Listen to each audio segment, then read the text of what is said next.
ఖాళీ చేయించి వెంటనే కూల్చేసేయడం జరిగింది ఇది. అయితే ఇక్కడ ప్రతి ఒక్కళ్ళు కూడా చట్టం ఏదైనా అందరికీ సమానం అనుకుంటారు. హైడ్రా విషయంలో నిజంగా అది స్పష్టంగా అంటే నేను హైడ్రాను విమర్శించడం లేదు.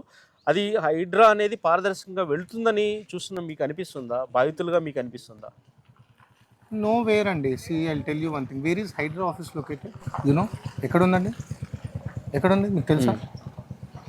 Hydraa office located beside Hussain Sagar అండి, which is the buffer zone. Where is secretariat located? It's in buffer zone. Where is mint compound located? Mint compound అంటే పైసలు చేసేది అండి. It's in buffer zone.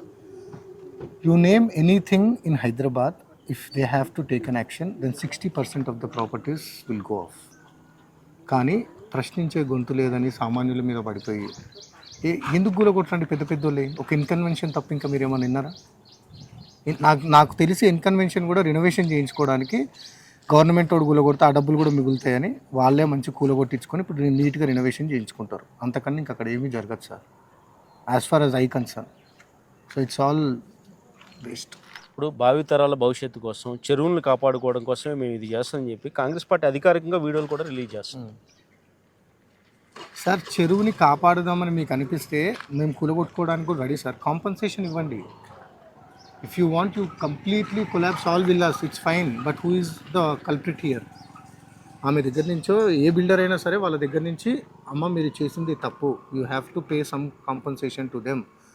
Sir 100 పోగొట్టుకునే దగ్గర 50 పోగొట్టుకోవడానికి అందరూ రెడీగానే ఉంటారు సార్. ఎందుకంటే ఆమె తప్పు ఎంత ఉందో నా తప్పు అంతే ఉంది, నేను గుడ్డిగానే కొనుక్కున్నా కాబట్టి. You show some compensation, you show some right way, then you collapse it. There is no issue. అంటే అలా పరిహారం అడగడానికి కూడా మీరు చట్ట విరుద్ధంగా ఈ నిర్మాణాలు జరిగినప్పుడు పరిహారం ఎలా వాళ్ళు ఇస్తారని మీరు అనుకుంటున్నారు? అంటే ఇది FTL పరిధిలో ఉందని హైడ్రా చెప్తుంది. సరే మనం పరిహారం విషయం మాట్లాడుకున్నప్పుడు కూడా మీరు అడగడానికి కూడా అర్హత ఉందా? మరి అప్పుడు అలా ఇవ్వగలిగే పరిస్థితులు ఉంటాయా? ఇప్పుడు ఇది కట్టడానికి ఇచ్చిన పర్మిషన్లు వాళ్ళందరూ ఎవరు సార్? They were all private ఎంప్లాయీసా? కాదు కదా, దేవర్ ఆల్ గవర్నమెంట్ ఎంప్లాయీస్.